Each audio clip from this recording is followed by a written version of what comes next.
सवाल है, फिलिप्स वक्र विश्लेषण के अनुसार स्फीति की समस्या को अगर हल किया जाए तो इसका क्या इम्पैक्ट पड़ता है बेरोजगारी पर और देश की आर्थिक समृद्धि पर। साथ ही सबसे पहला विकल्प दिया हुआ है, बेरोजगारी बढ़ जाती है और उत्पादकता बढ़ जाती है, यानी कि दोनों में बढ़ोतरी होती है। दूसरा ऑप्शन है, बेरोजगारी बढ़ जाती है और उत्पादकता जो है वो कम हो जाती है। तीसरा ऑप्शन है, बेरोजगारी घट जाती है या मुद्रा पूर्ति बढ़ जाती है। चौथा विकल्प है आपका, बेरोजगारी बढ़ जाती है और मुद्रा पूर्ति जो है साथियों क्या हो जाती है, बढ़ जाती है। सही विकल्प आपको बताना है। आपको साथियों इस प्रश्न का सही जवाब देने के लिए आपको कंफर्म होना चाहिए, क्लियर होना चाहिए फिलिप्स वक्र क्या होता है।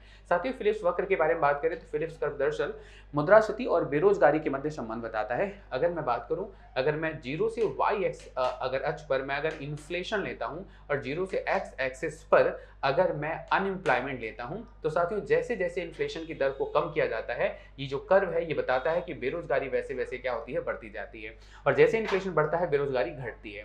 यानी अगर फिलिप्स कर्व के अनुसार अगर इन्फ्लेशन की समस्या को कम किया जाए तो बेरोजगारी की समस्या क्या हो जाती है, बढ़ जाती है। और जब बेरोजगारी बढ़ती है साथियों, तो जो उत्पादकता होता है, जो प्रोडक्टिविटी होती है, वो क्या होती है, कम होती है। यानी कि जब कम लोग काम करेंगे तो प्रोडक्शन भी क्या होगा, कम होगा। इस प्रकार से अगर सही विकल्प ढूंढेंगे तो पहला विकल्प अगर देखेंगे तो बेरोजगारी बढ़ जाती है, उत्पादकता कभी नहीं बढ़ेगी, उत्पादकता घट जाएगी।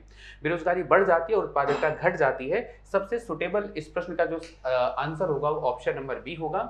और ऑप्शन नंबर ये कह रहा है कि जैसे जैसे इन्फ्लेशन की दर को घटाएंगे उत्पादकता कम होगी और बेरोजगारी की दशा यानी बेरोजगारी की स्थिति में बदलाव होगा, बेरोजगारी बढ़ेगी।